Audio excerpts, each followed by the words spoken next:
Bonsoir frères et sœurs et chers amis. Nous sommes reconnaissants à notre Seigneur pour cette journée qu'il nous a accordée et pour ce moment que nous pouvons mettre à part pour partager sa parole. Que la grâce et la paix vous soient données au nom de notre Seigneur Jésus-Christ. J'aimerais vous inviter à la prière pour remettre ces moments à la grâce de notre Seigneur. Oui, notre Dieu, nous te bénissons, toi le seul vrai Dieu, le Créateur du ciel et de la terre. Nous te remercions pour cette nouvelle occasion que tu nous donnes pour ouvrir ta parole afin d'être instruit par elle. Nous te prions que tu fasses ton œuvre dans nos cœurs par ton esprit pour que nous devenions des hommes et des femmes accomplis et propres à toute bonne œuvre. Nous prions au nom de notre Seigneur Jésus-Christ. Amen. J'aimerais vous inviter à chanter ces deux chants qui disent Qui donc dans le ciel ça se trouve dans le GEM 276. Et l'autre chant, c'est Je n'ai que toi, qu'on trouve dans le GEM 427.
Maintenant, je vous invite à prendre un temps chez vous pour passer un moment dans la prière et intercéder aussi les uns pour les autres.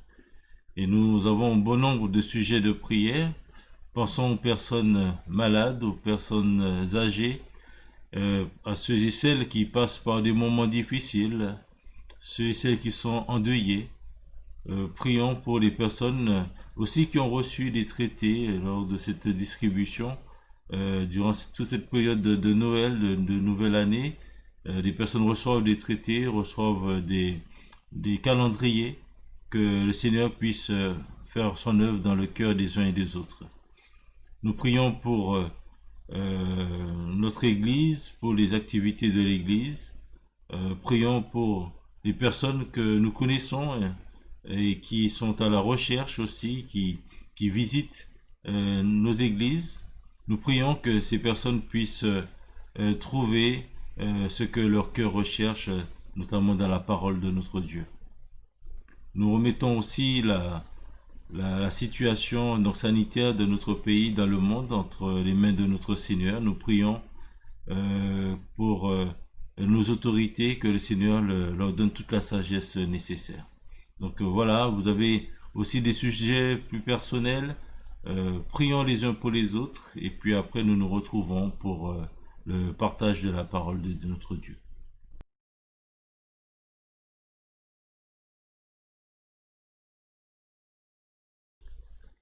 Frères et sœurs, je vous propose de continuer notre étude sur les caractéristiques du disciple de Jésus-Christ. Et nous verrons ce soir que le disciple doit être accompli comme son maître. C'est le Seigneur lui-même qui le dit. Et donc nous lirons les versets 37 à 45 de Luc chapitre 6.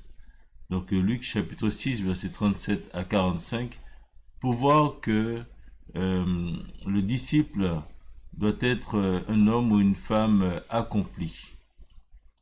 Et donc dans ce sermon sur la montagne, après avoir donc choisi parmi ses disciples les 12 apôtres, Jésus leur dit qu'ils sont heureux et que leur récompense sera grande dans les cieux, dans les versets 20 à 26 de ce chapitre 6. Il leur dit aussi d'avoir à l'égard de leurs ennemis un amour inconditionnel, à l'image de celui de leur Père qui est plein de bonté et de miséricorde. Et dans ce passage donc, que nous allons lire, il dit que tout disciple doit être aussi comme son maître, un disciple accompli. Le disciple n'est pas plus que le maître, mais tout disciple accompli sera comme son maître. C'est ce qui est dit au verset 40. Et donc j'aimerais que nous puissions lire ce passage de Luc chapitre 6 à partir du verset 37.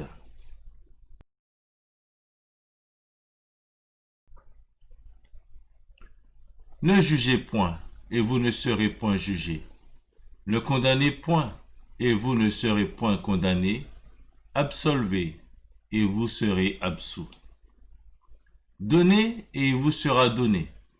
On versera dans votre sein une bonne mesure, serrée, secouée, et qui déborde, car on vous mesurera avec la mesure dont vous vous serez servi. Il en dit aussi cette parabole. Un aveugle peut-il conduire un aveugle? Ne tomberont-ils pas tous les deux dans une fosse? Le disciple n'est pas plus que le maître, mais tout disciple accompli sera comme son maître.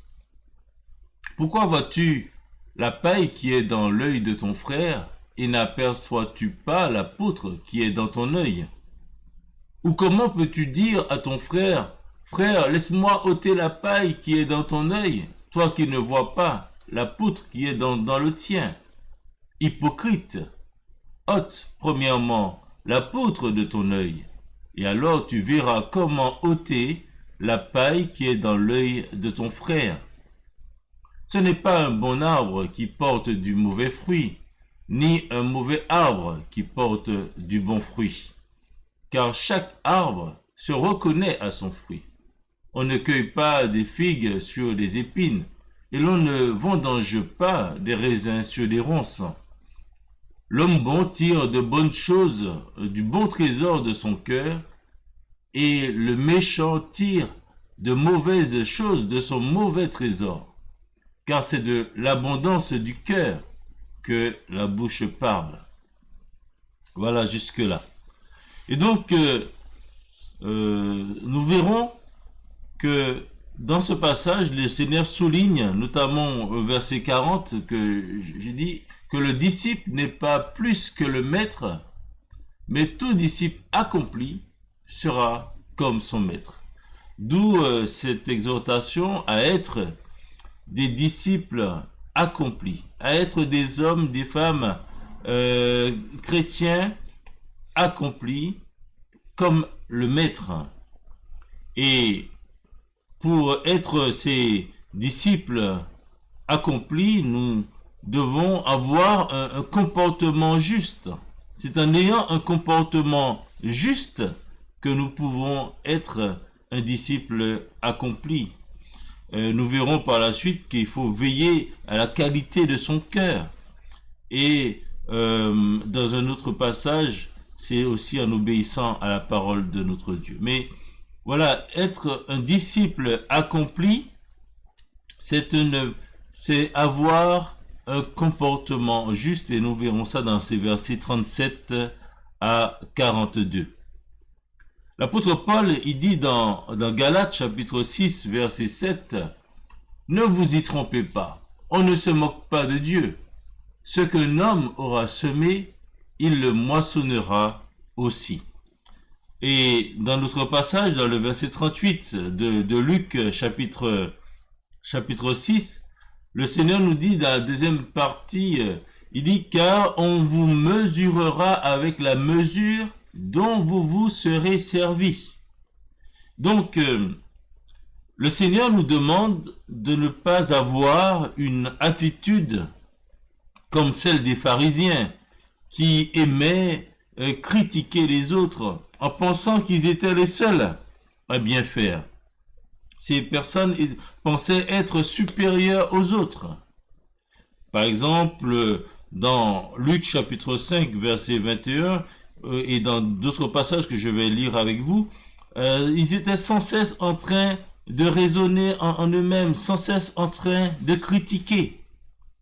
Dans Luc 5, verset 21, il dit « Les scribes et les pharisiens se mirent à raisonner et à dire « Qui est celui-ci qui profère des blasphèmes? Qui peut pardonner les péchés si ce n'est Dieu seul ?» Oui, parce que Jésus-Christ a dit « Oui, tes péchés sont pardonnés. » Et donc tout de suite, il commence à poser des questions, à raisonner en eux-mêmes. Dans Luc chapitre 5, verset 30, les pharisiens et les scribes murmurèrent et dirent à ses disciples, « Mais pourquoi mangez-vous et buvez-vous avec les publicains et les gens de mauvaise vie ?» Voilà, le texte dit, ils murmurèrent. Dans toujours chapitre 6, verset 2, il dit, quelques pharisiens leur dirent, « Pourquoi faites-vous ce qui n'est pas permis de faire pendant le sabbat ?» Et on continue au verset 7, toujours de Luc chapitre 6, « Les scribes et les pharisiens observaient Jésus pour voir s'il ferait une guérison le jour du sabbat. » C'était afin d'avoir sujet de l'accuser. Donc, ils étaient constamment en train d'observer, en train d'épier pour critiquer, pour juger. Et le verset 11, toujours de Luc chapitre 6, il dit qu'ils furent remplis de fureur et ils se consultèrent pour savoir ce qu'ils feraient de Jésus. Donc, oui, ces personnes qui étaient là toujours en train de murmurer, de critiquer, d'épier le Seigneur Jésus-Christ, et finalement, dans leur cœur, c'est qu'ils se posaient cette question, mais qu'allons-nous faire de Jésus? Et donc, le texte que nous avons lu dit, on vous mesurera avec la mesure dont vous vous serez servi. Alors, s'applique à ces hommes qui étaient là toujours en train de critiquer. Et parce qu'ils jugeaient, parce qu'ils condamnaient et ne pardonnaient pas, Jésus les a jugés et condamnés en en leur adressant des reproches et des paroles de malédiction. Et ça, on peut le trouver dans Luc chapitre 11, versets 37 à 54. Le Seigneur leur dit, donc pendant que Jésus parlait, un pharisien le pria de dîner chez lui. Il entra et se mit à table. Le pharisien vit avec étonnement qu'il ne s'était pas lavé avant le repas. Mais le Seigneur lui dit, vous pharisiens, vous nettoyez le dehors de la coupe et du plat, et à l'intérieur vous êtes pleins de rapine et de méchanceté. Insensé, celui qui a fait le dehors n'a-t-il pas fait aussi le dedans? Donnez plutôt en aumône ce que vous avez, et voici, toutes choses seront pures pour vous. Mais malheur à vous, pharisiens, parce que vous payez la dîme de la menthe, de la rue et de toutes les herbes, et que vous négligez la justice et l'amour de Dieu. C'est là ce qu'il fallait pratiquer, sans omettre les autres choses. Malheur à vous, pharisiens, parce que vous aimez les premiers sièges dans les synagogues et les salutations dans les places publiques. Malheur à vous, parce que vous êtes comme les sépulcres qui ne paraissent pas et sur lesquels on marche sans le savoir. Un des docteurs de la loi prit la parole et lui dit, « Maître, en parlant de la sorte, c'est aussi nous que tu outrages. » Et Jésus répondit, « Malheur à vous aussi, docteurs de la loi, parce que vous chargez les hommes de fardeaux difficiles à porter, et que vous ne touchez pas vous-même de l'un de vos doigts. Malheur à vous parce que vous bâtissez les tombeaux des prophètes que vos pères ont tués. Vous rendez donc témoignage aux œuvres de vos pères et vous les approuvez, car eux, ils ont tué les prophètes et vous bâtissez leurs tombeaux. C'est pourquoi la sagesse de Dieu a dit, je leur enverrai des prophètes et des apôtres. Ils tueront les uns et persécuteront les autres, afin qu'il soit demandé compte à cette génération du sang de tous les prophètes qui a été répandu depuis la création du monde. Depuis le sang d'Abel jusqu'au sang de Zacharie, tué entre l'autel et le temple, oui, je vous le dis, il en sera demandé compte à cette génération. Malheur à vous, docteurs de la loi, parce que vous avez enlevé la clé de la science. Vous n'êtes pas entrés vous-même et vous avez empêché d'entrer ceux qui le voulaient. Quand il fut sorti de là, les scribes et les pharisiens commencèrent à le presser violemment et à le faire parler sur beaucoup de choses, lui tendant des pièges pour surprendre quelques paroles sorties de sa bouche. Voyez, donc le Seigneur reprend sévèrement ces personnes qui étaient là sans cesse à critiquer, qui imposaient des choses aux gens et qui ne les pratiquaient pas eux-mêmes.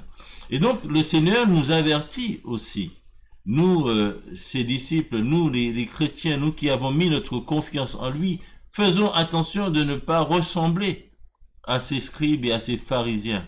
Et dans Matthieu chapitre 5, verset 20, le Seigneur dit, « Car je vous le dis, si votre justice ne surpasse celle des scribes et des pharisiens, vous n'entrerez point dans le royaume des cieux. » Donc c'est vraiment un avertissement que le Seigneur adresse à tous ceux qui disent être chrétiens. Ne pensons pas être supérieurs à eux, mais faisons attention. Donc le verset 37 de notre passage de Luc, chapitre 6, dit « Ne jugez point, et vous ne serez point jugés. Ne condamnez point, et vous ne serez point condamnés. Absolvez, et vous serez absous. » Donc, ne pas juger ou ne pas condamner les autres, c'est également ne pas parler mal d'autrui pour le rabaisser, dans le but de s'élever soi-même. Les pharisiens avaient toujours cette tendance à vouloir critiquer les autres, mais nous pouvons malheureusement les ressembler. Le Seigneur nous met en garde contre cela, en tant que disciple, un disciple accompli, c'est un disciple qui a un comportement juste.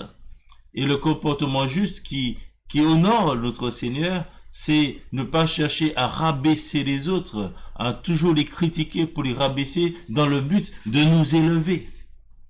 Dans Jacques chapitre 4, versets 10 à 12, Jacques nous dit, humiliez-vous devant le Seigneur et il vous élèvera. Ne parlez point mal les uns des autres, frères. Celui qui parle mal d'un frère ou qui juge son frère parle mal de la loi et juge la loi. Or, si tu juges la loi, tu n'es pas observateur de la loi, mais tu en es juge. Un seul est législateur et juge. C'est celui qui peut sauver et perdre. Mais toi, qui es-tu qui juge le prochain? Qui es-tu pour toi qui juge le prochain? Donc faisons attention de ne pas être de ceux qui jugent dans le sens qui critiquent, qui parlent mal des autres, qui sont là toujours en train d'observer pour pouvoir critiquer. Ne pas juger, c'est aussi ne pas mépriser son frère sous prétexte par exemple, qu'il ne mange pas ce qu'on mange, qu'il ne pense pas comme nous, n'est-ce pas? Dans l'épître aux Romains, l'apôtre Paul encourage aussi à la tolérance. Dans Romains chapitre 14, verset 10, il dit, mais toi, pourquoi juges-tu ton frère? Ou toi, pourquoi méprises-tu ton frère? Puisque nous comparaîtrons tous devant le tribunal de Dieu. Donc cela, l'apôtre Paul le dit dans le contexte, par exemple, de la nourriture, ou des choses qui ne sont pas forcément essentielles.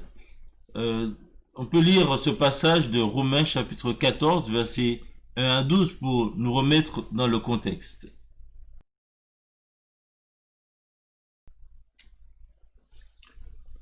Il dit, accueillez celui qui est faible dans la foi et ne discutez pas les opinions.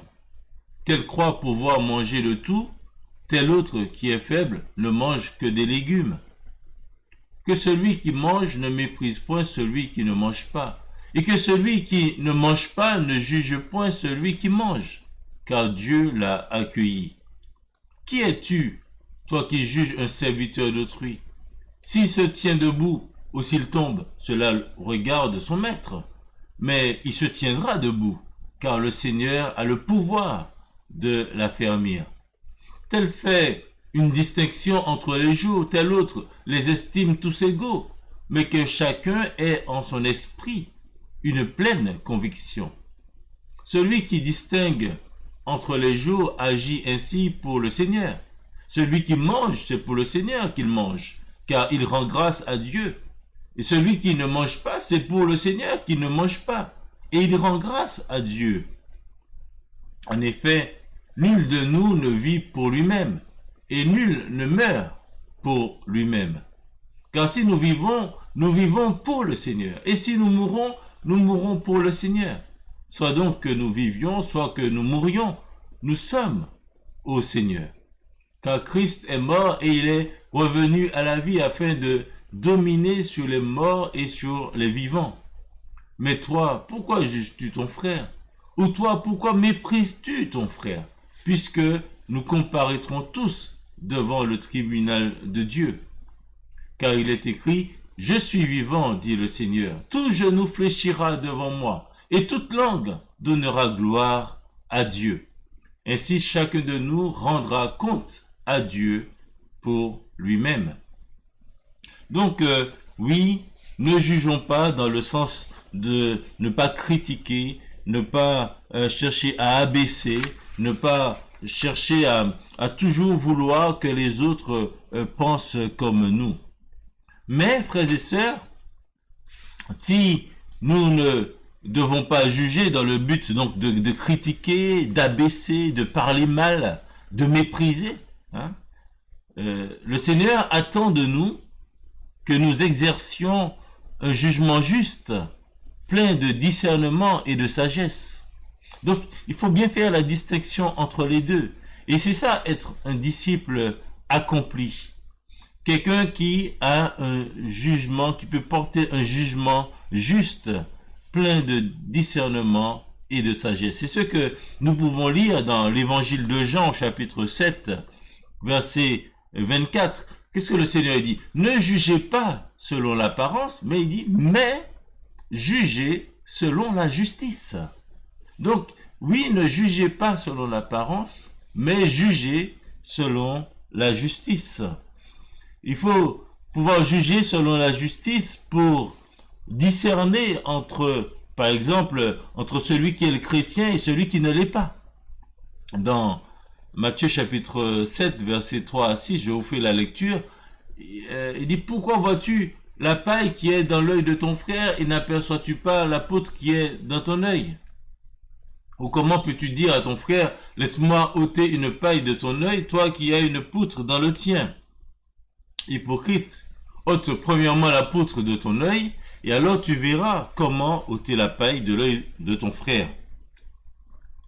Après il dit, ne donnez pas les choses saintes aux chiens, et ne jetez pas vos perles devant les pourceaux de peur qu'ils ne les foulent aux pieds, ne se retournent et ne vous déchirent. Donc, le Seigneur dit, mais faites attention. Faites attention à ne pas donner les perles aux chiens, il dit. Au verset 15, au verset 16, il dit, gardez-vous des faux prophètes. Ils viennent à vous en vêtements de brebis, mais au-dedans, ce sont des loups ravisseurs. Donc, il faut pouvoir discerner ces faux prophètes qui viennent en vêtements de brebis, alors qu'au-dedans, ce sont des loups ravisseurs. Le verset 7 dit, vous les reconnaîtrez à leurs fruits. Cueille-t-on des raisins sur des épines ou des figues sur des chardons? Donc, oui, on doit pouvoir avoir un discernement pour justement reconnaître ces faux prophètes, reconnaître celui qui dit être chrétien alors qu'il ne l'est pas. Et le Seigneur nous dit, vous les reconnaîtrez à leurs fruits. Donc, c'est dans la vie, dans la manière de vivre des gens, on voit si leur façon de vivre correspond à ce que dit la parole de Dieu. Et il ne peut pas y avoir de différence. Et si nous disons être chrétiens et que nous vivons le contraire de ce qui est écrit dans la parole de Dieu, nous pouvons nous poser des questions par rapport à notre foi.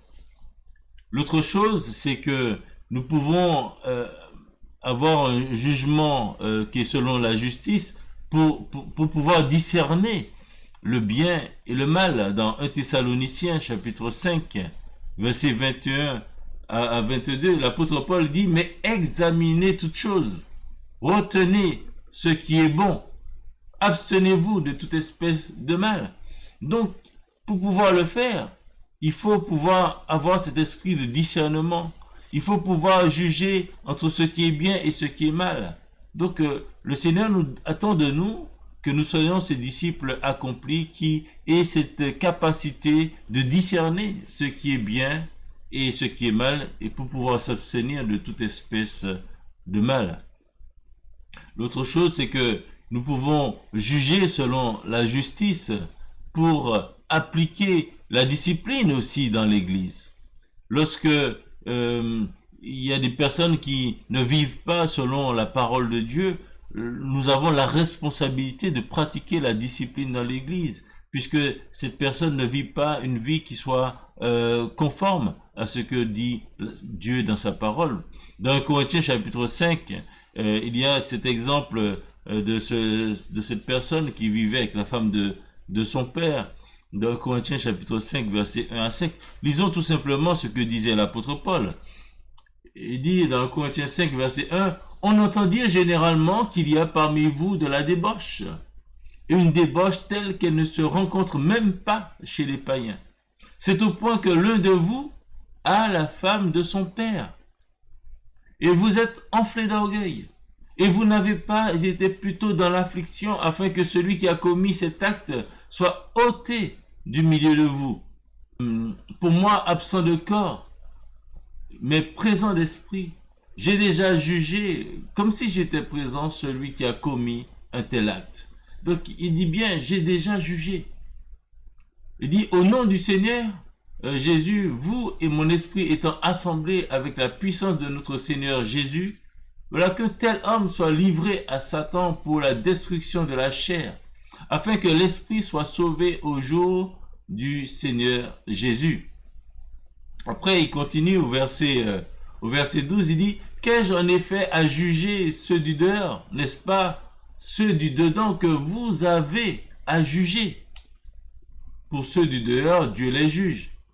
Et après, il dit, ôtez le méchant du milieu de vous. Donc, nous avons dans l'Église cette responsabilité de discipliner celui qui vit dans le péché et de l'excommunier s'il ne veut pas se repentir, s'il ne veut pas mettre sa vie en ordre, mettre sa vie en règle avec le Seigneur. Donc, il y a un jugement. Nous devons pouvoir juger selon la justice et selon la parole de notre Dieu. Juger selon la justice pour régler les différends aussi entre les frères. Et dans la suite de ce texte de 2 Corinthiens, au chapitre 6, l'apôtre Paul est là, il parle des différends qu'il pouvait avoir entre frères. Et au lieu qu'il y ait un jugement porté au niveau de l'Église, les gens ils allaient dans les tribunaux pour pouvoir régler leurs problèmes. Et ça, il dit que c'est pas normal. Dans 1 Corinthiens chapitre 6, il dit, l'un d'entre vous, lorsqu'il a un différend avec un autre, ose-t-il plaider devant les injustes et non devant les saints? Ne savez-vous pas que les saints jugeront le monde? Et si c'est par vous que le monde est jugé, êtes-vous indigne de rendre les moindres jugements? Ne savez-vous pas que nous jugerons les anges? Et nous ne jugerions pas, à plus forte raison, les choses de cette vie? Si donc vous avez des différends pour les choses de cette vie, ce sont des gens dont l'Église ne fait aucun cas que vous prenez pour juge. Je le dis à votre honte. Ainsi, il n'y a parmi vous pas un seul homme sage qui puisse prononcer un jugement entre ses frères. Vous voyez? Donc, oui, il n'y a pas dans l'Église pas un seul homme sage qui puisse prononcer un jugement entre ses frères. Donc, oui, le chrétien, en tant que chrétien, nous devons être des chrétiens accomplis pour pouvoir porter un jugement selon la justice. Et donc, pour exercer ce jugement juste envers ses frères, le chrétien doit être un croyant spirituel, ce qui signifie que c'est une personne qui est remplie de l'Esprit de Dieu et qui marche selon l'Esprit. Cette personne, pour être ce chrétien accompli, ce chrétien rempli de l'Esprit, il doit traiter durement son corps et le tenir assujetti de peur d'être lui-même désapprouvé. C'est ce que l'apôtre Paul dit dans Corinthiens chapitre 9 verset 27. C'était là sa façon de faire. Il dit dans Corinthiens 9 27, mais je traite durement mon corps et je le tiens assujetti de peur d'être moi-même désapprouvé après avoir prêché aux autres.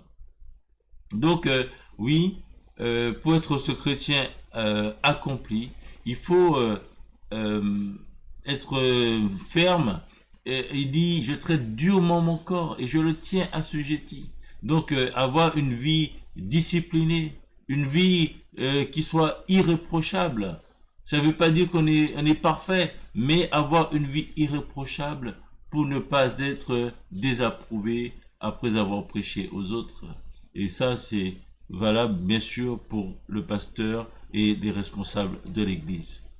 L'autre chose, c'est que pour être ce chrétien, ce disciple accompli qui juge selon la justice, qui a un comportement juste, il doit aussi voir la poutre qui est dans son œil et chercher à l'enlever avant de voir la paille qui est dans l'œil de son prochain. Et c'est ce que notre Seigneur a dit dans ce chapitre 6 de Luc, au verset 41, et qu'on a lu aussi dans Matthieu. Il dit, Pourquoi vois-tu la paille qui est dans l'œil de ton frère et n'aperçois-tu pas la poutre qui est dans ton œil? Ou comment peux-tu dire à ton frère, frère, laisse-moi ôter la paille qui est dans ton œil, toi qui ne vois pas la poutre qui est dans le tien? Hypocrite, ôte premièrement la poutre de ton œil, et alors tu verras comment ôter la paille qui est dans l'œil de ton frère. Donc, être un chrétien accompli, c'est quelqu'un qui sait déjà se discipliner lui-même, qui sait voir quels sont les écueils dans sa vie et qui cherche à les ôter avant de donner des leçons aux autres. L'autre chose, c'est que il doit chercher comment enlever aussi la paille dans l'œil de son frère, n'étant pas lui-même un hypocrite. Le verset 42, c'est ce que dit la deuxième partie du verset 42. Hypocrite, ôte premièrement la poutre de ton œil, et alors tu verras comment ôter la paille qui est dans l'œil de ton frère. Donc le Seigneur ne nous demande pas, ne nous dit pas de laisser la paille qui est dans l'œil de son frère. Il dit, examine-toi d'abord, vois ce qu'il y a dans ta vie, enlève ce qu'il y a déjà dans ta vie qui n'est pas à ma gloire. Et si tu peux aider ton frère à enlever la paille qui est dans son œil, alors il faut le faire. Il faut pas laisser l'autre avec cette paille. Pour dire que parfois dans nos vies, frères et sœurs, nous commettons des choses graves, nous péchons, nous avons une vie qui n'est pas du tout à la gloire de Dieu. Et puis, mais ça ne nous dérange pas. Mais il suffit qu'un frère, une sœur dise un petit mot de travers, fait un petit quelque chose qui, alors tout de suite, on va pointer du doigt. Le Seigneur nous demande de ne pas être hypocrite. Examinons-nous avant pour voir si nous sommes dans la voie du Seigneur et confessons-lui nos péchés. Et la Bible nous dit qu'il est fidèle et juste pour nous les pardonner. Examinons-nous nous-mêmes pour savoir si nous sommes dans la vérité. Et après, nous pourrons aider les autres. Un commentateur dit que devant Dieu, les croyants spirituels n'ont pas le droit de ne pas reprendre. Ils n'ont pas le droit de ne pas reprendre. Il leur est ordonné de le faire. Et lorsqu'une église se soucie de discipliner ses membres, elle est en bonne voie de devenir pure et utile. Donc c'est MacArthur qui le dit dans son commentaire sur les épîtres de Paul.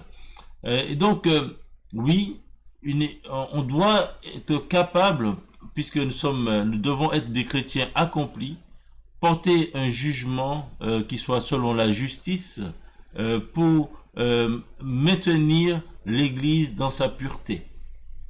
Et pour que l'Église puisse continuer à devenir pure et utile, on doit pratiquer la discipline. Dans Galates chapitre 6, verset 1, l'apôtre Paul dit, frère, si un homme vient à être surpris en faute, vous qui êtes spirituels, redressez-le avec un esprit de douceur. Il dit, prends garde à toi-même de peur que tu ne sois aussi tenté. Donc, on a cette responsabilité de redresser avec un esprit de douceur celui qui est surpris en faute. Donc, pour exercer un jugement juste, le disciple de Jésus doit veiller à son enseignement afin de ne pas être un aveugle qui conduit un autre aveugle, comme il est dit au verset 39. Le Seigneur donne cette parabole, il dit, un aveugle peut-il conduire un aveugle? Ne tomberont-ils pas tous les deux dans une fosse? Oui, veillons sur notre enseignement, veillons à être des chrétiens spirituels, des chrétiens remplis de l'Esprit de Dieu pour pouvoir accompagner les autres, pour pouvoir aussi porter un jugement qui soit juste. Et donc, chercher constamment à être un disciple accompli qui sera aussi comme son maître, et c'est ce que notre Seigneur dit au verset 40, le disciple n'est pas plus que le maître, mais tout disciple accompli sera comme son maître. Donc que cela soit une motivation pour nous, frères et sœurs, durant cette année encore, que nous puissions être des disciples accomplis et que nous puissions veiller les uns sur les autres et pas dans le but de critiquer, de rabaisser, mais cherchons à élever les autres et pour la gloire de notre Dieu, cherchons à les aider à progresser dans leur vie, à les accompagner, mais pour cela, veillons avant tout sur nous-mêmes, veillons à enlever cette poutre que nous avons pour pouvoir être en mesure d'accompagner les autres, de reprendre, de discipliner si nécessaire. Donc, oui, que notre Seigneur soit glorifié et que nous puissions être comme notre Maître, des disciples accomplis. Donc, que notre Seigneur soit glorifié en toutes choses et qu'il nous accompagne. À lui seul la gloire. Amen.